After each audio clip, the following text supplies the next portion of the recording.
ஹல்லேலூயா. இயேசு கிறிஸ்துவின் இனிதான நாமத்திற்கு துதியும் கனமும் மகிமையும் உண்டாவதாக. இந்த ஆன்லைன் மூலமாக பார்த்து கொண்டிருக்கிறதான அனைத்து பிள்ளைகளுக்கும் இயேசு கிறிஸ்துவின் இனிதான நாமத்தினாலே திருவட்டார் படைஸ்தலம் மூலமாக நன்றியையும் வாழ்த்துலையும் தெரிவித்துக் கொள்கிறோம். யாவரும் ஜெபம் செய்வோமாக. எங்களை நேசிக்கிறதான நல்ல பிதாவே, இந்த நேரத்திற்காக நன்றியோடு துதிக்கிறோம் ராஜா. இந்த ஆசீர்வதிக்கப்பட்டதான மனமகிழ்ச்சியான இந்த காலை நேரத்திலே உம்முடைய சமூகத்தில் வந்து உம்மை துதிக்கும்படியாக சோஸ்தரிக்கும்படியாக நீர் எங்களுக்கு தந்த கிருபையை நினைத்து நாங்கள் உமக்கு நன்றி செலுத்துகிறோம் ராஜா. இந்த நாளிலும் கூட தானே தேவனுடைய பிரசனம் எங்களோடு இறங்க வேண்டுமாக ஜெபிக்கிறோம். வந்து இதை பார்த்து கொண்டிருக்கிறதான ஒவ்வொரு பிள்ளைகளுக்கும் என் தேவன் உம்முடைய கிருபையும் உம்முடைய ஆசீர்வாதத்தையும் உம்முடைய ஐஸ்வர்யத்தையும் கொடுத்து என் தேவன் நீர் வழிநடத்த வேண்டுமா ஜெபிக்கிறோம். இந்த ஸ்தலத்திலே தேவனே பாடுகிற பாடல்கள், வாசிக்கிறதான வசனங்கள், உடைய செய்திகள் அனைத்தும் உம்மை மாத்திரம் மகிமைப்படுத்த என் தேவன் நீர் கிருபை செய்ய வேண்டுமாக ஜெபிக்கிறோம். இந்த ஆராதனை முழுவதும் உடைய பிரசன்னமும் உடைய ஐஸ்வர்யமும் உடைய பாதுகாப்பும் எங்களோடு இருந்து நீர் வழிநடத்த வேண்டும் என்று அன்பான இயேசு கிறிஸ்துவின் இனிய நாமத்தில் ஜெபிக்கிறேன் நல்ல பிதாவே, ஆமீன் ஆமீன். நம்முடைய பாடல் புத்தகத்திலே 115வது பாடல். நல் மீட்பர் இயேசு நாமமே என் காதுக்கு இன்பமாம், புண்பட்ட நெஞ்சை ஆற்றவே ஊற்றுண்ட தைலமாம். நல் மீட்பர் இயேசு நாமமே என் காதுக்கு இன்பமாம், புண்பட்ட நெஞ்சை ஆற்றவே ஊற்றுண்ட தைலமாம். இயேசுவின் நாமம் நேசிக்கிறேன், இயேசுவின் நாமம் நேசிக்கிறேன், இயேசுவின் நாமம் நேசிக்கிறேன், இயேசுவின் நாமமே என் ரட்சகாய கேடகம் என் கோட்டையும் நீரே, நிறைந்த அருள் பொக்கிஷம் அனைத்தும் நீர்தாமே. இயேசுவின் நாமம் நேசிக்கிறேன், இயேசுவின் நாமம் நேசிக்கிறேன், இயேசுவின் நாமம் நேசிக்கிறேன், இயேசுவின் நாமமே என் ஜீவன் போகும் நேரமும் உம் நாமம் பற்றுவேன், எப்போதும் அதை பாடவும் வீண் கரை ஏறுவேன். இயேசுவின் நாமம் நேசிக்கிறேன், இயேசுவின் நாமம் நேசிக்கிறேன், இயேசுவின் நாமம் நேசிக்கிறேன், இயேசுவின் நாமமே. நாம் யாவரும் ஒரு பல்லவியை பாடின பிற்பாடு நான் ஜெபம் செய்வோமாக. எந்த நம்பிக்கை சாமி உம்மில்தானையா, எந்த நம்பிக்கை சாமி உம்மில்தானையா, நம்பி என்னை மூற்றுமாக தத்தம் செய்கிறேன், நம்பி என்னை மூற்றுமாக தத்தம் செய்கிறேன். ஜெபம் செய்வோமாக. நாம் தேசத்து மக்களுக்காக, வியாதியினால் பாதிக்கப்பட்ட மக்களுக்காக, கடன் பாரத்தினால் தவிக்கிறதான மக்களுக்காக, விசேஷமாக படிக்கிற பிள்ளைகளுக்காகவும், திருமணத்திற்காக வரன் தேடி கொண்டிருக்கிற பிள்ளைகளுக்காகவும், அரசாங்க தேர்வு எழுத ஆயத்தப்பட்டு கொண்டிருக்கிற நம்முடைய பிள்ளைகளுக்காகவும், நடைபெற இருக்கிறதான சட்டமன்ற தேர்தலுக்காகவும், இந்த யூடியூப் சேனலுக்காகவும் ஜெபம் செய்வோமாக. எங்களை நேசித்து காத்து வழி நடத்தி வருகிறதான எங்கள் நல்ல ராஜாவே, மனமகிழ்ச்சியான இந்த காலை வேளைக்காக தேவனை துதிக்கிறோம், சோதரிக்கிற ராஜா. எத்தனையோ ஆத்துமாக்களுக்கு கிடைக்கப்பெறாத இந்த அரிய பெரிய ஸ்லாக்கியத்தை எங்களுக்கு தந்தீங்கப்பா, உமக்கு நன்றி ராஜா. எங்களுடைய பாவங்கள், அக்கிரமங்கள், தப்பிதங்கள், தவறுகள், குற்றங்கள், குறைகள் எல்லாவற்றையும் நீர் மன்னித்து நீர் ஒரு விசை இறங்கும்படியா ஜெபிக்கிறோம். எங்களை முற்றிலுமாக உம்முடைய சமூகத்திலே ராஜா ஒப்பு கொடுக்கிறேன் தகப்பனே. உமக்கென்று தத்தம் செய்கிறேன் தகப்பனே. உமக்கென்று அர்ப்பணிக்கிற ராஜா. இந்த வேளையில தகுப்பனை ஜெபிக்கிறதான ஜெபத்தை கர்த்தர் ஏறெடுத்து ஆண்டவரே சோதரன் சோதர ராஜா அதற்குரியதான பதிலை தரும்படிக்காக மன்றாடுகிறேன் தகுப்பனே. ஆண்டவரே சோதரம் படிக்கிறதான ஒவ்வொரு பிள்ளைகளுக்காக ஜெபிக்கிறேன் ஐயா. ஆண்டவரே இந்த வருடத்தில் அரசாங்க தேர்வு எழுதுவதற்கென்று காத்திருக்கிறதான ஒவ்வொரு பிள்ளைகளுக்கும் சரீர பலன் ஆரோக்கியத்தை கொடுத்த ராஜா, சோர்வுகளை மாற்றி ராஜா படிப்பதற்குரிய ஒரே கவனத்தோடு இருந்து படித்து ஆண்டவரை நல்லபடியாக தேர்வெழுதி அதிக மதிப்பெண்கள் எடுத்து உயர் கல்விக்கு தயாராகும்படியாக ஆண்டவரே சோதரை எங்க பிள்ளைகளை நீர் தகுதிப்படுத்தும்படிக்காக மன்றாடுகிற ராஜா. கொடிய வியாதினால் பாதிக்கப்பட்டு மருத்துவமனைகளிலும் இல்லங்களில் இருந்து என் தேவனை நோக்கி முறையிட்டு கொண்டிருக்கிறதான ஏராளமான மக்கள் உண்டு ராஜா. அந்த மக்களை தேவன் சந்திக்கும்படிக்காக ஜெபிக்கிறோம். நான் உனக்கு வசனத்தை அனுப்பி உன்னை ஆண்டவரை குணமாக்குவேன் சொன்ன தேவன் ஆம் ராஜா, நீர் உடைய வசனத்தை அனுப்பி ராஜா பரிபூர்ண சுகம் கொடுக்கும்படிக்காக வேண்டுகிற ராஜா. ராஜாதி ராஜாவே, கர்த்தாதி கர்த்தரே துதிக்கிறேன், சோதரிக்கிற ராஜா. ஆண்டவரே படுக்கையில் இருக்கிறதான ஆண்டவரே மக்களுக்காக ஜெபிக்கிற ராஜா, அவர்களை கவனிக்கிறதான ஆண்டவரே குடும்பங்களுக்காக ஜெபிக்கிறேன் சோதரம். பிள்ளைகளை ஆசீர்வதிக்கும்படிக்காக ஜெபிக்கிற ராஜா. நன்றியோடு துதிக்கிறேன். கடன் பாரத்தினால் காணப்படுகிறதான குடும்பங்கள் எத்தனையோ எத்தனையோ ராஜா. ஆண்டவரே அந்த மக்களின் கடன் பாரங்களில் இருந்து விடுதலை ஆவதற்கு அவர்களுக்கு ரட்சிப்பின் பாதைகளை திறந்து கொடுக்கும்படிக்காக ஜெபிக்கிற ராஜா. ஆண்டவரே சோதரம் சோதரம் தகப்பனே, நீயும் அநேகருக்கு கடன் கொடுப்பாய், நீ கடன் வாங்காதிருப்பாய் என்று சொன்ன வசனத்தின்படி ராஜா அநேக மக்கள் கர்த்தாவே சோதரிக்கிற ராஜா. நன்றி தகப்பனே. கடன் கொடுத்தும் திருப்பி கொடுக்காதபடி மனவேதனோடு நிற்கிறதான பிள்ளைகள் உண்டு ராஜா. அவர்களுக்கும் ஆண்டவரே கர்த்தாவே சோதர ராஜா நீர் இறங்கும்படிக்காக ஜெபிக்கிறேன் தகப்பனே. வரப்போகிறதான ஆண்டவரே சட்டமன்ற தேர்தலுக்காக ஜெபிக்கிற ராஜா, நீர் ஆசீர்வதித்து ராஜா உமக்கு பிரியமான பிள்ளைகளை நீர் தேர்ந்தெடுத்து தரும்படிக்காக ஜெபிக்கிறேன் தகப்பனே சோதர ராஜா. ஆண்டவரே ஒவ்வொரு ஊழியங்களுக்காக ஜெபிக்கிறோம். ஒவ்வொரு திருச்சபை ஊழியங்களையும் கர்த்தர் ஆசீர்வதிக்கும்படிக்காக ஜெபிக்கிறேன் தகப்பனே. நன்றியோடு துதிக்கிறேன் சோதரிக்கிற ராஜா. இரக்கமுள்ள தேவன் இறங்கும்படிக்காக ஜெபிக்கிற ராஜா.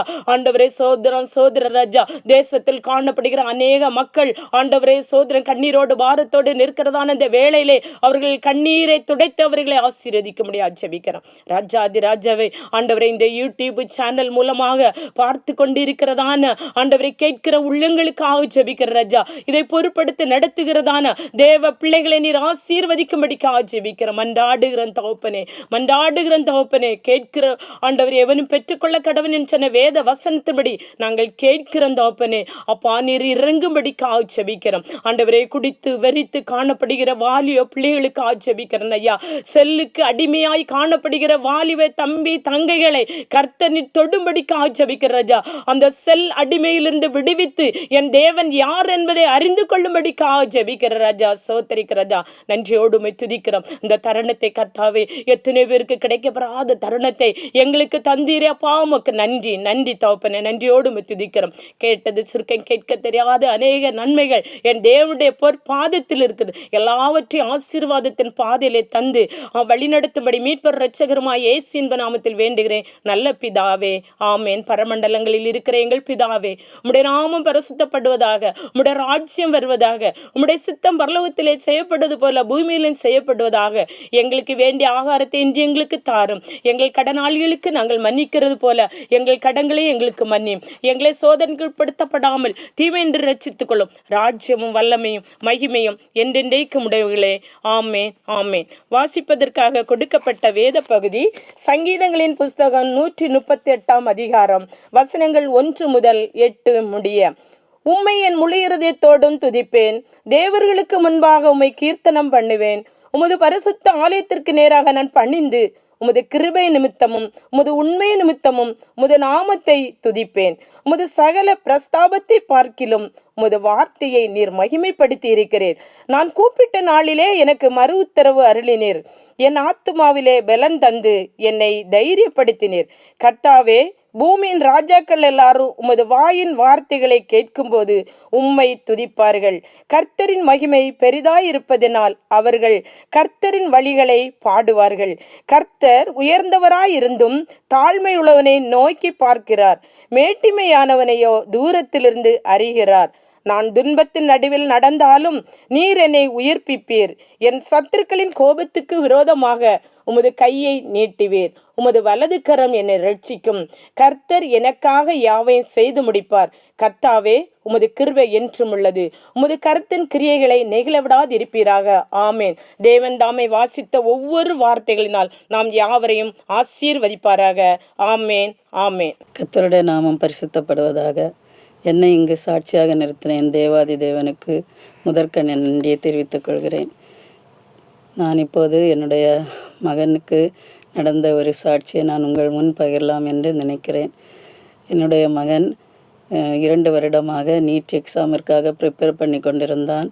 2 வருடமும் அவனுக்கு கவுன்சிலிங்கில் கிடைக்காமல் இருந்தது. 2வது வருடம் கவுன்சிலில் கிடைக்கணும்னு சொல்லி ஏசப்பாட்ட நாங்கள் ப்ரேயர் பண்ணிகிட்டே இருந்தோம். எங்களுடைய சபை ஊழியர் மற்றும் சபை மக்கள் மற்றும் எங்களுடைய குடும்பத்தின் அனைவரும் என்னுடைய மகனுக்காக ப்ரேயர் பண்ணினாங்க. ப்ரேயர் பண்ணி ஏசப்பா அவனுக்கு ஒரு கவுன்சிலிங்கில் இடம் கிடைப்பதற்கு ஏசப்பா உதவி செய்தார். நானும் உபவாசம் இருந்து உன் நம்பிக்கை வீண் போகாது என்று சொன்ன அந்த வேத வசனத்தின்படி தினமும் வெள்ளிக்கிழமை தோறும் ஜெபம் பண்ணினேன். ஏசப்பா என்னுடைய ஜெபத்திற்கும் எனக்காக ஜெபித்த எல்லாருடைய விண்ணப்பத்திற்கும் செவி கொடுத்து என்னுடைய மகனுக்கு அற்புதமான ஒரு இடம் கிடைப்பதற்கு ஏசப்பா உதவி செய்தார். இப்போது அவன் முதல் வருடம் BDS மதுரை கல்லூரியில் CSI கல்லூரியில் படித்து கொண்டிருக்கிறான். கர்த்தருடைய நாமத்திற்கு ஸ்தோத்திரம் உண்டாவதாக. என்னுடைய சாட்சியை ஒரு பாடலோடு முடித்துக் கொள்கிறேன். ஸ்தோத்திரம் ஸ்தோத்திரமே இயேசு சுவாமிக்கு ஸ்தோத்திரமே, தோசியனை ரட்சித்த பரிசுத்தர்க்கு ஸ்தோத்திரமே. ஸ்தோத்திரம் ஸ்தோத்திரமே, கோடா கொடி தூதர்கள் சபை கூடியே ஆர்ப்பரித்து பாடி உம்மை துதிக்க நாடி நானும் உம்மை துதிப்பே. ஸ்தோத்திரம் ஸ்தோத்திரமே. ஆண்டவரும் இரட்சகரும் மீட்பருமாயிருக்கிற வெளியேறப்பெற்ற இயேசு கிறிஸ்துவின் நாமத்திற்கு முதலாவது மகிமையும் கனமும் உண்டாவதாக. கிறிஸ்துக்குள் பிரியமான கர்த்தருடைய பிள்ளைகளே, இந்த அருமையான பரிசுத்தமான ஓய்வு நாளிலே இந்த ஆன்லைன் மூலமாக கர்த்தருடைய வார்த்தையை பகிர்ந்து கொள்வதில் நான் மிகுந்த மகிழ்ச்சி அடைகிறேன். நிச்சயமாகவே இந்த ஆன்லைனில் பார்த்து கொண்டிருக்கிற ஒவ்வொருவருக்கும், கேட்டுக்கொண்டிருக்கிற ஒவ்வொருவருக்கும் இன்றைய நாளுக்குரிய வார்த்தை ஒரு பெரிய மாற்றங்களையும் ஒரு பெரிய ஆசீர்வாதத்தையும் ஆண்டவர் கொடுக்க வல்லவராயிருக்கிறார். தியானத்துக்காய் தெரிந்து கொள்ளப்பட்ட வேத பகுதி எசேக்கியேல் 36வது அதிகாரம் 34 36 முடிய வசனங்களிலே பாழாக்கப்பட்டதை பயிரிடுகிறதாய் கர்த்தர் மாற்றுவார் என்று சொல்லி எசேக்கியேலை கொண்டு ஆண்டவர் யூத ஜனங்களுக்கு கர்த்தர் உரைக்கிறார். ஒருவேளை இந்த அருமையான நாளிலும் குடும்பத்தில் ஏதாவது சமாதானத்தை இழந்து பாழாக்கப்பட்ட நிலைமையில் நீங்கள் இருந்தாலும், தனிப்பட்ட வாழ்க்கையிலே பாழாக்கப்பட்ட நிலைமையில் இருந்தாலும், தொழில்கள் நாளுக்கு நாள் எத்தனையோ முயற்சிகளை நான் ஏறெடுத்து கொண்டிருக்கிறேன், அனைத்து முயற்சிகளும் அந்த தொழில்களை நான் தோல்வி அடைந்த நிலைமையிலே தான் என் தொழில் இருக்கிறது என்று சொல்லி உடைந்து போய் இருந்தாலும், இயேசு இந்த நாளிலே இந்த யூத மக்களுக்கு கொடுக்கப்பட்ட அந்த உன்னதமான ஆசீர்வாதமான வார்த்தை பயிரிட செய்வேன். உங்களுடைய வாழ்க்கையிலே கடந்ததை நினைத்து நீங்கள் வேதனைப்பட தேவையில்லை, நடந்து போவதை நினைத்து நீங்கள் வேதனைப்பட தேவையில்லை. நான் உங்களுடைய வாழ்க்கையை ஏதேன் போல மாற்றுவேன் என்று சொல்லி கர்த்தர் உரைத்ததைப் போல இந்த வார்த்தை நிச்சயமாகவே உடைந்து போயிருக்கிற சகோதரியே, அன்பு திருச்சபை மக்களே, இந்த ஆன்லைன் மூலமாய் கேட்டுக்கொண்டிருக்கிற ஒவ்வொருவருக்கும் கர்த்தர் சொல்லுகிறார், எதை குறித்து நீங்கள் கவலைப்பட தேவையில்லை. கர்த்தர் உங்களுடைய வாழ்க்கையிலே அவர் அற்புதங்களை செய்ய போகிறார். கர்த்தர் உங்களுடைய வாழ்க்கையிலே அவர் அதிசயங்களை செய்ய போகிறார். அவரால் கூடாத காரியங்கள் ஒன்றுமில்லை என்று சொல்லப்படுகிறது. ஒருவேளை மனிதர்களை நம்பி, சொந்த பந்தங்களை நம்பி, நண்பர்களை, தோழிகளை நம்பி நாம் பாழாய் போயிருக்கலாம். இயேசு கிறிஸ்து இன்னைக்கு நிச்சயமாய் நம்முடைய வாழ்க்கையிலே ஒரு பெரிய எழுப்புதலை கொடுக்க போகிறார். 3 காரியங்களை நாம் தியானிக்கும்படியாயிருக்கிறோம். முதலாவதாக, வியாதினாலே பாழாக்கப்பட்ட ஒரு நிலைமையில் உள்ள ஒரு மனுஷனை குறித்து பார்க்க போகிறோம். யோவான் 5வது அதிகாரத்திலே இங்கே 38 வருஷமாக ஒருவன் பெதஸ்தா குளத்தின் கரையிலே அவன் படுத்து இருக்கிறான். என் அன்பு கர்த்தருடைய பிள்ளைகளே, இயேசு கிறிஸ்து அந்த இடத்திலே கடந்து வரும் பொழுது அவனை பார்த்து ஒரு வார்த்தை கேட்கிறார், நீ சொஸ்தமடைய வேண்டும் என்று நீ விரும்புகிறாயா? அவனுடைய உள்ளத்திலே ஒரு பெரிய ஒரு ஏக்கம் காணப்பட்டது, ஒரு பெரிய ஒரு எண்ணம் காணப்பட்டது. என்ன என்று சொன்னால், இயேசு கேட்ட வார்த்தைக்கு அவன் சொல்லுகிற முதல் வார்த்தை, ஐயா, இந்த குளத்திலே சோதரம் ஆவியானவர் வந்து இறங்கி கலக்கும் பொழுது அதை கலக்கிறதை நான் பார்க்கிறேன். முதலாவது இறங்குகிறவர்கள் சுகம் அடைகிறதையும் நான் பார்க்கிறேன். ஆனால் என்னை அந்த குளத்திலே கொண்டு விடுவதற்கு ஒருவரும் இல்லை என்று சொல்லி அவனுடைய உள்ளத்திலே ஒரு பெரிய ஏக்கம். என் இயேசு கிறிஸ்து அந்த இடத்திலே வந்து ஒரே ஒரு வார்த்தை கேட்கிறார், நீ சொஸ்தமடைய வேண்டும் என்று விரும்புகிறாய் என்று சொன்னால் உன்னுடைய படுக்கையை எடுத்துக்கொண்டு நீ நட. நிச்சயமாகவே ஒருவேளை நான் பல மருத்துவமனைக்கு என்னுடைய வியாதிக்காய் நான் சென்றேன், பல மருந்துகளை புசித்தேன், என் வாழ்நாள் முழுவதும் மருந்துகளுக்கே என் பணங்களை செலவழித்துக் கொண்டிருக்கிறேன், என் வாழ்நாள் முழுவதும் மருந்துகளை புசித்தே என்னுடைய வாழ்க்கை ஓடிக்கொண்டிருக்கிறது. ஒவ்வொரு நாளை நான் எண்ணிக்கொண்டிருக்கிறேன். ஒவ்வொரு மாதத்திலும் நாளைய தினங்களிலே என்னுடைய இந்த மருத்துவ செலவுக்காக யார் உதவி செய்வார்? ஒரு அங்கலாய்ப்பு இருக்கலாம். ஆனால் வேதம் சொல்லுகிறது, பாழாக்கப்பட்டது சரீர பிரகாரமாக வியாதி நம்மை பாழாக்கி நிச்சயமாய் கொண்டிருக்கிறோம். அதை குறித்து கவலைப்பட தேவையில்லை. இயேசு நம்மை தேடி வந்து சொல்லுகிறார், எழுந்து நட. ஏசாயா 60வது அதிகாரத்திலே 1வது வசனம், எழும்பி பிரகாசிக்க வேண்டும். நம்முடைய வாழ்க்கையிலே அப்படிப்பட்ட ஒரு தீராத வியாதி நம்மை வேதனைப்படுத்தி கொண்டிருக்கிறது என்று சொன்னால், நாம் இயேசுவுக்காக எழும்பி பிரகாசிக்கும் பொழுது இயேசு நிச்சயமாகவே அந்த உன்னதமான வியாதியிலிருந்து ஒரு விடுதலை கொடுத்து பயிரிடுகிற நிலமாக, விடுதலை பெற்ற ஒரு நிலமாக, ஆசீர்வாதத்தை பெற்ற நிலமாக கர்த்தர் மாற்ற வல்லவராயிருக்கிறார். 2வதாக, என் அன்பு கர்த்தருடைய பிள்ளைகளே, மத்தேயு 9வது அதிகாரத்திலே 28வது வசனத்திலிருந்து ஒரு சம்பவம் சொல்லப்படுகிறது. தன்னுடைய சரீரத்தில் ஏற்பட்ட ஒரு குறைவு. வேதம் சொல்லுகிறது, நிறைவானவர் வரும் பொழுது குறைவுகள் ஒளிந்து போகும். சரீரத்திலே பிறப்பிலே ஏற்பட்ட ஒரு குறைவு, பார்வையற்ற ஒரு நிலைமை. பார்வையற்ற நிலைமை நிமித்தமாக சாலை ஓரங்களிலே உட்காரக்கூடிய ஒரு நிர்பந்தத்துக்கு நிலாக தள்ளப்பட்டார்கள்.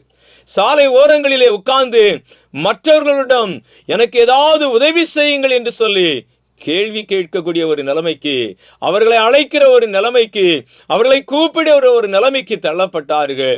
அந்த இடத்துல 2 பேர் இருந்ததாக குறித்து வேதம் சொல்லுகிறது. 2 பேரும் ஒவ்வொரு நாளும் அந்த இடத்துல எத்தனை பேர் செல்கிறார்களோ அத்தனை பேர்களிடமும் உதவி கேட்கிற ஒரு நிலைமையில் இருந்தார்கள். ஆனால் இயேசு கிறிஸ்து அந்த வழியாய் கடந்து வரும் பொழுது திரள் கூட்டங்கள், காலடி ஓசை ஒரு நாள் அதிகரித்து கொண்டிருக்கிறது. அங்கே கடந்து செல்கிற கூட்டத்தினுடைய அந்த ஜனத்தினுடைய பேச்சுகள் அதிகரித்து கொண்டிருக்கிறது. தங்களுடைய தொழிலுக்குரிய ஒரு இடம் அது, தங்களுடைய வருமானத்துக்குரிய ஒரு இடம் அது, அதை விட்டால் வேறு வழி இல்லை. ஆனால் அன்று அவருடைய வாழ்க்கையிலே ஒரு பெரிய மாற்றத்தை பிறக்க ஆண்டவர் கிருபை செஞ்சார். என்ன காலடி ஓசை இவ்வளவு தூரம் இருக்கிறது, ஏதோ பேசிக்கொண்டிருக்கிறார்களே என்ன என்று விசாரிக்கிறார்கள். அந்த விசாரிப்பு அவருடைய வாழ்க்கையில் ஒரு மாற்றத்தை கொடுத்தது. அந்த விசாரிப்பு அவருடைய 2 பேருடைய வாழ்க்கையிலும் ஒரு பெரிய எதிர்பார்ப்பை கொடுத்தது. என்ன மாற்றங்கள் என்று சொன்னால், என் அன்பு கர்த்தருடைய பிள்ளைகளே, அவங்களுடைய வாழ்க்கையிலும் நிச்சயமாகவே மரித்து போன அந்த பிள்ளையை இவர் எழுப்பியிருக்கிறார் என்று சொன்னால் நம்முடைய வாழ்க்கையிலும் ஒரு மாற்றம் கிடைக்கும். நாம் இவ்வளவு நாள் இதே இடத்துல இருக்கிறோம், இந்த இடத்திலிருந்து மாற்றம் கிடைக்கும் என்று சொல்லி அந்த காலடி ஓசை எங்கே செல்கிறதோ அந்த ஓசையின் சத்தத்தை கேட்டு செல்கிறார்கள். எந்த இடத்துக்கு இயேசு கிறிஸ்து போனாரோ அந்த வீட்டுக்கு நேராய் சென்று, தாவீதின் குமாரனே எங்களுக்கு இறங்கும் இறங்கும் என்று சொல்லி கூப்பிட்டு அவருடைய வாழ்க்கையிலே இயேசு கேட்டார், இதை செய்வதற்கு எனக்கு வல்லமை உண்டா? இதை செய்வதற்கு நீங்கள் அதை குறித்து நீங்கள் விசுவாசிக்கிறீர்களா என்று கேட்கும் பொழுது அவர்கள் சொன்ன ஒரே ஒரு வார்த்தை, நாங்கள் விசுவாசிக்கிறோம், நாங்கள் விசுவாசிக்கிறோம். நிச்சயமாகவே எங்களுடைய வாழ்க்கையில ஒரு மாற்றங்களை இவ்வளவு நாளும் பார்வையில்லாதபடினாலே, சாலை ஓரத்தில் இருந்த எங்களுடைய வாழ்க்கையில இவ்வளவு நாளும் பார்வையில்லாத நாளில் மற்றவர்களிடம் ஒவ்வொரு நாளும் ஏதாவது கொடுங்கள் கொடுங்கள் கொடுங்கள் என்று சொல்லி கேட்டுக்கொண்டிருந்த எங்களுடைய வாழ்க்கையில ஒரு மாற்றம் பிறக்கும், பார்வை கிடைக்கும் என்று சொல்லி இயேசுவை அவர்கள் விசுவாசித்தார்கள். இயேசுவின் மீது அவர்கள் நம்பிக்கை வைத்தார்கள். அந்த நம்பிக்கை அவருடைய வாழ்க்கையில் அந்த நிமிடத்தில் இயேசு அவர்களை கண்களை தொட்டு ஆண்டவர் அவருடைய வாழ்க்கையில் எதிர்பாராத ஒரு பெரிய பாக்கியத்தை கொடுத்தார். என் அன்பு கர்த்தருடைய பிள்ளைகளே, அது வரைக்கும் அவர்கள் கொடுத்த ஆகாரத்தினுடைய ருசி தெரியும், ஜனங்கள் பேசுகிற அந்த சத்தம் தெரியும். ஆனால் ஜனங்கள் எப்படி இருப்பார்கள், மற்றவர்கள் எப்படி இருப்பார்கள், அந்த ஆகாரத்தினுடைய நிறம் என்ன, தான் இருக்கிற இடத்தினுடைய அந்த நிலைகள் என்ன, ஒன்றுமறியாத ஒரு தருவாயிலே வாழ்க்கை முழுவதும் இருள் நிறைந்த ஒரு வாழ்க்கையிலே வாழ்ந்து கொண்டிருந்தார்கள். எப்பொழுது இயேசுவின் மீது விசுவாசம் வைத்து, தாவீதின் குமாரன் எங்களுடைய கண்களை திறப்பார், எங்கள் வாழ்க்கையிலே பாழாக்கப்பட்டிருந்த இந்த இருளை மாற்றுவார், அவரால் தான் அது கூடும் என்கிற ஒரு நிச்சயத்திலே அவர்கள் கடந்து சென்றார்கள்.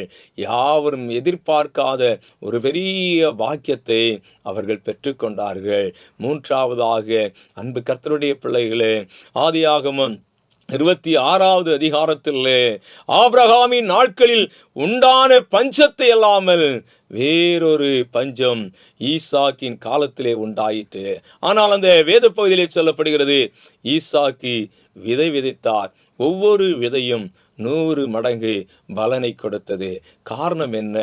எந்தெந்த எதிராளிகள் ஈசாக்கை துரத்தினார்களோ அவர்களே தேடி வந்து, கர்த்தர் உம்மோடு இருக்கிறார், கர்த்தர் உம்மோடு இருக்கிறார் என்று இந்த ஈசாக்கை பார்த்து சொன்னார்கள். ஈசாக்கோடு ஆண்டவர் இருந்தார். ஈசாக்கோடு ஆண்டவர் இருந்தது நிமித்தமாக அன்பு கர்த்தருடைய பிள்ளைகளே, தேசம் பஞ்சமாயிருந்தாலும் கர்த்தர் விளைச்சலை கொடுத்தார், கர்த்தர் ஆசீர்வாதத்தை கொடுத்தார். இன்று உங்கள் வாழ்க்கையிலும் என்னுடைய வாழ்க்கையிலும் கர்த்தர் இருக்கக்கூடிய அளவுக்கு நம்முடைய நிலைமைகள் நாம் மாற்றப்பட வேண்டும். கர்த்தர் இருக்கக்கூடிய நிலைமைக்கு நேராக நம்மை நாம் ஒப்பு கொடுக்கப்பட வேண்டும். 3 காரியங்களை நான் சொன்னேன். முதலாவது, வியாதி என்கிற ஒரு காரியம். பாழாக்கப்பட்ட நிலைமையில் நீங்கள் இருக்கிறீர்களா? கவலைப்பட தேவையில்லை, ஆண்டவருடைய நாமத்தை நம்பி நாம் எழும்புவோம். இரண்டாவதாக, வேதத்திலே வாழ்க்கை முழுவதும் இருள் நிறைந்த ஒரு வாழ்க்கை, இயேசுவின் மீது விசுவாசம் வைத்து அவர்கள் கடன் சென்றார்கள், அவருடைய வாழ்க்கையிலே உன்னதமான ஒளியை பெற்றார்கள். மூன்றாவதாக, தேசம் பஞ்சம், ஆனால் கர்த்தர் பெரிய அற்புதங்களை ஈசாக்கு செய்தார். காரணம், ஈசாக்கோடு கர்த்தர் இருந்தார். நான் ஒரே ஒரு சம்பவத்தை சொல்லி இறுதியாக உங்களுக்காக ஜெபிக்கும்படி ஆயிருக்கிறேன். ஆண்டவருடைய அந்த கனமான ஊழியத்தில் 2023வது வருடத்திலே ஜூலை மாதம் 24ஆம் தேதி ராதாபுரத்தில் உள்ள கொத்தங்குளம் படைஸ்தலத்திலே ஆண்டுடைய பணியை செய்வதற்கு எனக்கு ஒரு பெரிய பாக்கியம் கிடைத்தது. அந்த பட்டணத்துக்கு நாங்கள் செல்லும் பொழுது, அந்த பட்டணத்தில் ஒவ்வொரு காரியங்களையும் நான் பார்க்கும் பொழுது, கர்த்தருடைய பிள்ளைகளே, குடிப்பதற்கு ஒரு சரியான தண்ணீர் கிடைக்காது. வாரத்திலே 3 நாள் 2 நாள் தண்ணீர் வரும். ஒரு குடம் தண்ணீர் பிடிப்பதற்கு, குடி தண்ணீர் பிடிப்பதற்கு 1 மணிக்கூர் 2 மணிக்கூர் காத்து நிற்க வேண்டும். அப்படிப்பட்ட ஒரு கொடுமையான ஒரு காலங்கள். ஆனால் அந்த காலத்திலே அங்குள்ள விளைநிலங்கள், தோட்டங்களை நான் பார்க்கும் பொழுது அந்த ஜனங்களோடு நான் கேட்டேன், ஏன் ஒவ்வொரு மரங்களும் காய்ந்து கொண்டிருக்கிறது, ஏன் ஒவ்வொரு மரமும் பட்டுப்போன நிலைமையில் இருக்கிறது, என்ன காரணம்? ஐயா, தண்ணீர், உப்பு தண்ணீர், சரியான மழைகள் இல்லை. எங்களுடைய ஜனங்கள் எல்லாரும் வேதனைக்கு மேல் வேதனைகள் நாங்கள் அனுபவித்துக் கொண்டிருக்கிறோம். நாங்கள் கஷ்டத்துக்கு மேல் கஷ்டங்களை அனுபவித்துக் கொண்டிருக்கிறோம். அன்று கர்த்தர் எனக்கு ஒரு வாக்குத்தத்தத்தை கொடுத்தார். இந்த பட்டணத்தை நான் பயிரிடுகிற பட்டணமாய் மாற்றப் போகிறேன். இந்த பட்டணத்தை நான் ஆசீர்வாதத்தின் பட்டணமாய் மாற்றப் போகிறேன். அன்பு கர்த்தருடைய பிள்ளைகளே, அன்னைக்கு ஆண்டவர் இந்த வாக்குத்தத்தத்தை நான் ஒவ்வொரு நாளும் இரவிலே வேதம் படிக்கும் பொழுது 1 அதிகாரம் 2 அதிகாரம் அப்படி படித்து கொண்டு வரும் பொழுது இந்த எசேக்கியேல் 36வது அதிகாரம் என்னை தொட்டது. என்னுடைய உள்ளத்திலே கிரியை செய்ய ஆரம்பித்தது. அதை வைத்து ஒவ்வொரு நாளும் நான் ஜெபம் செய்து கொண்டிருந்தேன். ஒவ்வொரு நாளும் அதிகாலையிலே 4 மணி அளவிலே அங்கே ஜெபம் நடைபெறும். ஒவ்வொரு நாள் நாம் ஜெபிக்கும் பொழுது, ஆண்டவரே இந்த பட்டணத்தை பயிரிடுகிற பட்டணமாய் மாற்றுவே, ஆசீர்வாதத்தின் பட்டணமாய் மாற்றுவே, விளைநிலங்களின் பட்டணமாய் மாற்றுவீர் என்று சொன்னீரே. அப்படிப்பட்ட ஆசீர்வாதத்தை இந்த ஆண்டிலே பார்க்க வேண்டும் என்று சொல்லி நான் ஒவ்வொரு நாளும் ஜெபித்தேன். நாட்கள் கடந்தன, மாதங்கள் கடந்தன. அங்குள்ள ஜனங்கள் மத்தியிலே ஒரு பெரிய நம்பிக்கை. தீபாவளி காலங்களிலே மழை வந்தால் செழிப்பு உண்டு, இல்லாத பட்சத்திலே இன்னும் நாம் பஞ்சத்தை தான் அனுபவிக்க போகிறோம் என்று சொல்லி அந்த நிலைமை. தீபாவளியும் வந்தது, மழை வரவில்லை. நான் ஒவ்வொரு நாளும் ஜெபத்தை விடவில்லை. சுற்று வட்டாரங்களில் இருக்கிறவர்கள் அந்த சத்தத்தை கேட்டு என்னுடைய ஜனங்களை கூப்பிட்டு சொன்னார்கள், உங்கள் ஃபாதர் ஏன் இன்னும் அதற்காக ஜெபித்து கொண்டிருக்கிறார்? நம்முடைய மழையின் காலங்கள் முடிந்து விட்டது, இனி எங்க மழை பெய்ய போகிறது என்று சொல்லி எல்லாரும் நினைத்தார்கள். என்னுடைய விசுவாச குடும்பங்கள் கூட நினைத்தார்கள், கர்த்தர் பெரியவர். நான் ஆண்டவரோடு போராடின போராட்டம் பெரியது.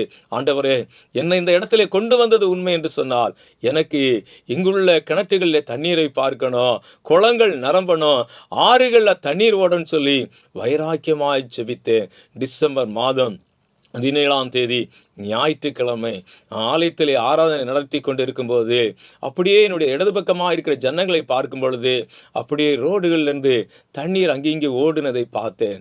நான் என்ன நிஜமா இல்லை இது ஒரு எல்லாமே மாயா என்று நினைத்தேன். ஆனாலும் ஜெபத்தை விடவில்லை. ஆராதனை முடித்து வெளியே சென்று பார்க்கலாம் என்று சொல்லும் பொழுது நான் ஆச்சரியப்படக்கூடிய அளவிற்கு என்னுடைய ஊர் முழுவதும், சுற்று வட்டாரங்கள் முழுவதும் தண்ணீர்னால் நிரம்பி ஓடுனதை பார்க்கும் பொழுது என்னுடைய உள்ளம் மிகுந்த சந்தோஷம் அடைந்தது, என்னுடைய உள்ளம் மிகுந்த மகிழ்ச்சி அடைந்தது. இந்த வார்த்தையை கேட்டுக்கொண்டிருக்கிற பிள்ளைகளே, இது நடந்த சம்பவம், இது உண்மையான சம்பவம். யாரும் நாம் பாழாக்கப்பட்டு விட்டேன் என்று நினைக்காதீர்கள். ஒருவேளை நான் நண்பர்கள் என்னை பாழாக்கி விட்டார்கள் என்று நினைக்காதீர்கள். ஒருவேளை என்னுடைய மேல் அதிகாரிகள் என்னை பாழாக்கி விட்டார்கள் என்று நினைக்காதீர்கள். கர்த்தருடைய சமூகத்தில் நிச்சயமாகவே கர்த்தருக்காய் நாம் எழும்பும் பொழுது, கர்த்தருக்காய் விசுவாசமாய் நம்மை அர்ப்பணிக்கும் பொழுது, கர்த்தர் நம்மோடு இருக்கிறதை மற்றொரு அறியக்கூடிய அளவுக்கு நம்மை நாம் ஒப்பு கொடுத்து வாழும் பொழுது எப்படிப்பட்ட காரியங்கள் நமக்கு எதிரடையாக இருந்தாலும், எப்படிப்பட்ட செயல்பாடுகள் நமக்கு எதிரடையாக இருந்தாலும், இந்த வார்த்தை நிச்சயமாகவே உங்கள் குடும்பங்கள் அற்புதங்களை செய்வார், உன் தனிப்பட்ட வாழ்க்கையில் அற்புதங்களை செய்வார், உங்கள் பிள்ளைகளுடைய வாழ்க்கையில் அற்புதங்களை செய்வார், உங்களுடைய தொழில்களில் அற்புதங்களை செய்வார் என்று சொல்லி இந்த வார்த்தையினாலே உங்கள் ஒவ்வொருவரையும் இயேசுவின் நாமத்தினாலே நான் ஆசீர்வதிக்கிறேன். கர்த்தர் உங்களை ஆசீர்வதிப்பாராக. ஆமென். நம்முடைய பாடல் புத்தகத்தில் 194வது பாடல், நீர் அழைக்க நான் எழுந்து வானாலெல்லாம் பின் செல்வேன், பாதையெல்லாம் நீர் அறிவீர், நடத்துவீர் உம்மண்டை. நீரழைக்க நான் எழுந்து வாழ்நாளெல்லாம் பின் செல்வேன், பாதையெல்லாம் நீரறிவீர், நடத்துவீர் உம்மண்டை. உம் சொந்த ஓக்கத்தான் நானும் அந்தம் வரை பின் செல்வேன், இரட்சகா நீர் எந்தன் சொந்தம், நேசனன்பு அன்பனீ, இரட்சகா நீர் எந்தன் சொந்தம், நேசனன்பு அன்பனீ, தோல்வியில் புன்னகை கொள்ள துணை செய்து மகிழ்விப்பீர், மாறாவில் நான் கூடிக்கையில் ருசிகர் வாக்குவீர், உம் சொந்த போக்கத்தான் நானும் அந்தம் வரை பின் செல்வேன், இரட்சகா நீர் எந்தன் சொந்தம், நேசனன்பு அன்பனீ, இரட்சகா நீர்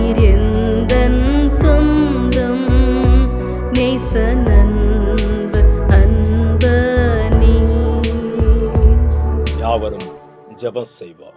எங்கள் நேசிக்கிற எங்கள் அன்பின் பரலோக பிதாவே, உடைய பெரிதான கிருபையினாலும் அன்பினாலும் தயவினாலும் கிருபையினாலும் தகப்பனே, கடந்த நாளிலிருந்து இந்த நிமிடம் வரைக்கும் ஒவ்வொரு நாளும் கண்ணின் மணி போல பாதுகாப்பாய் காத்து கொண்டிருந்தவரை நன்றி என்று சொல்லி துதிக்கிறார். நீர் கொடுத்த இந்த உன்னதமான வார்த்தைகளுக்காக நன்றி உள்ளத்தோட துதிக்கிற ஆண்டவரே. ஆண்டவரே, உடைய வார்த்தை அது ஆம் என்றும் ஆமேன் என்றும் அது திருவுள்ளம் பற்றிருக்கிறது ஆண்டவரே. அது ஜீவன் உள்ளது ஆண்டவரே. எங்களுடைய வாழ்க்கையில் இருக்கிற வேதனைகளை மாற்றுகிறது, உடைய வாழ்க்கையில் பாழாய் போனதை புதுப்பிக்கிறது. ஒருவேளை இந்த வார்த்தையை கேட்டுக்கொண்டிருக்கிற ஒவ்வொரு பிள்ளைகளுக்காக நான் பாரத்தோடு கண்ணீரோடு செபிக்கிறேன் ஆண்டவரே. தகப்பனுடைய பிரசனம், தகப்பனுடைய வல்லமை, தகப்பனுடைய கிருபை இந்த நாளிலே சோதரா சரீர பிரகாரமாக வியாதினாலே யாராவது பாழாக்கப்பட்டிருப்பார்கள் என்று சொன்னார். அன்பு பிள்ளைகளுக்காக செபிக்கிறேன். எத்தனையோ மருந்துகளை புசித்து எத்தனையோ மருத்துவர்களை நாடினேன், என் வியாதி குணமடையவில்லை, என் வியாதியிலிருந்து எனக்கு விடுதலை இல்லை. உங்கள் ஆய்த்து கொண்டிருக்கிற பிள்ளைகளுக்கு இயேசுவின் நாமம் இப்பொழுது அவள் வாழ்க்கையில விடுதலை கொடுக்க கர்த்தர் கிருபை செய்யும். நான் வாழ்க்கை முழுதும் சரீர பிரகாரமாக இருள் நிறைந்த ஒரு வாழ்க்கையில நான் வாழ்ந்து கொண்டிருக்கிறேன், வேதனை நிறைந்த ஒரு வாழ்க்கையில வாழ்ந்து கொண்டிருக்கிறேன், கவலைகள் நிறைந்த வாழ்க்கையில வாழ்ந்து கொண்டிருக்கேன்னு சொல்லி உங்கள் ஆய்த்து கொண்டிருக்கிற பிள்ளைகளுக்காக செபிக்கிறேன். 2 பார்வையற்றவர்களுக்கு ஒரு விடுதலையை கொடுத்த ஆண்டவர் ஒருவேளை கண்கள் இருந்தும் இருள் நிறைந்த வாழ்க்கையிலே வாழ்ந்து கொண்டிருப்பார்கள் என்றால் கர்த்ததாமே அந்த ஒளியை கொடுக்க வேண்டும் என்று சொல்லி ஜெபிக்கிறேன். என்னுடைய தொழில் முழுவதும் நஷ்டத்தின் மேல் நஷ்டம், என்னுடைய தொழில்னாலே நான் மரணத்தை நோக்கி சென்று கொண்டிருக்கிறேன் என்று சொல்லே ஆண்டவரே, அந்த தொழில்களிலே இழப்பீடுகளை சந்தித்துக் கொண்டிருக்கிற பிள்ளைகளுக்காக ஜெபிக்கிறேன் ஆண்டவரே. அன்று அற்புதங்களை செய்த ஆண்டவர் இன்றும் அன்பு ஜனத்தின் மத்தியிலே அற்புதங்களை செய்யும்படியாக ஜெபிக்கிறேன். தகப்பனே, சிறு குழந்தைகளை ஆசீர்வதியும், படிக்கிற ஒவ்வொரு பிள்ளைகளையும் ஆசீர்வதியும். குறிப்பாக ஆண்டவரே, ஃபைனல் எக்ஸாமுக்காக எல்லா பிள்ளைகளும் காத்து கொண்டிருக்கிறார்கள். அவர்கள் வாழ்க்கையிலே ஒரு பயம் என்பது உண்டு. அது அவர்களை அண்டாதபடி இயேசு கிறிஸ்துவின் ரத்தம் அவர்கள் பாழாக்கப்பட்டதை உணர்ந்து இயேசுவிடம் கடந்து வந்து அதை புதுப்பித்துக் கொள்ள, அதிலிருந்து நல்ல வெற்றியை பெற கர்த்தர் கிருபை செய்யும்படியாக ஜெபிக்கிறேன். தேசத்தை ஆசீர்வதியும், தேச தலைவர்களை ஆசீர்வதியும், இந்த கனமான ஊழியத்தை ஆசீர்வதியும், நடத்துகிற அன்பு பிள்ளைகளை கர்த்தர் ஆசீர்வதியும். இந்த ஊழியத்திலே சோதரம் யாரெல்லாம் இதை கேட்டுக்கொண்டிருக்கிறார்களோ அவர்கள் ஒவ்வொருடைய வாழ்க்கையிலும் கர்த்தர் அற்புதங்களையும் அதிசயங்களையும் நீ செய்ய வேண்டும் என்று சொல்லி ஜெபிக்கிறேன். துதியும் கனம் மகிமையும் உமக்கே உண்டாவதாக. இயேசுவின் நாமத்தில் ஜெபிக்கிற ஜெபங்கள் நல்ல பிதாவே, ஆமென். என் ஆத்மாவே கர்த்தரை ஸ்தோத்திரி, என் முழுமே பரிசுத்த நாமத்தை ஸ்தோத்திரி. என் ஆத்மாவே கர்த்தரை ஸ்தோத்திரி, கர்த்தர் செய்த சகல உபகாரம் வராதே, ஆமென். இப்பொழுதும் எப்பொழுதும் நம்மை விட்டு நீங்காது பிரியாது இருக்கிற கர்த்தராகிய இயேசு கிறிஸ்துவின் கிருபையும் பிதாவாகிய அன்பும் பரிசுத்த ஆவியினுடைய ஐக்கியம் சிநேகமும் இன்றும் என்று சதா காலங்களும் தெய்வத்தினுடைய பிரசன்னம் நம்முடைய பாழாக்கப்பட்ட எல்லா காரியங்களையும் மாற்றி பயிரிடுகிற ஆசீர்வாதத்தை இந்த வார்த்தையினால் கொடுப்பாராக, ஆமென். ஹல்லேலூயா.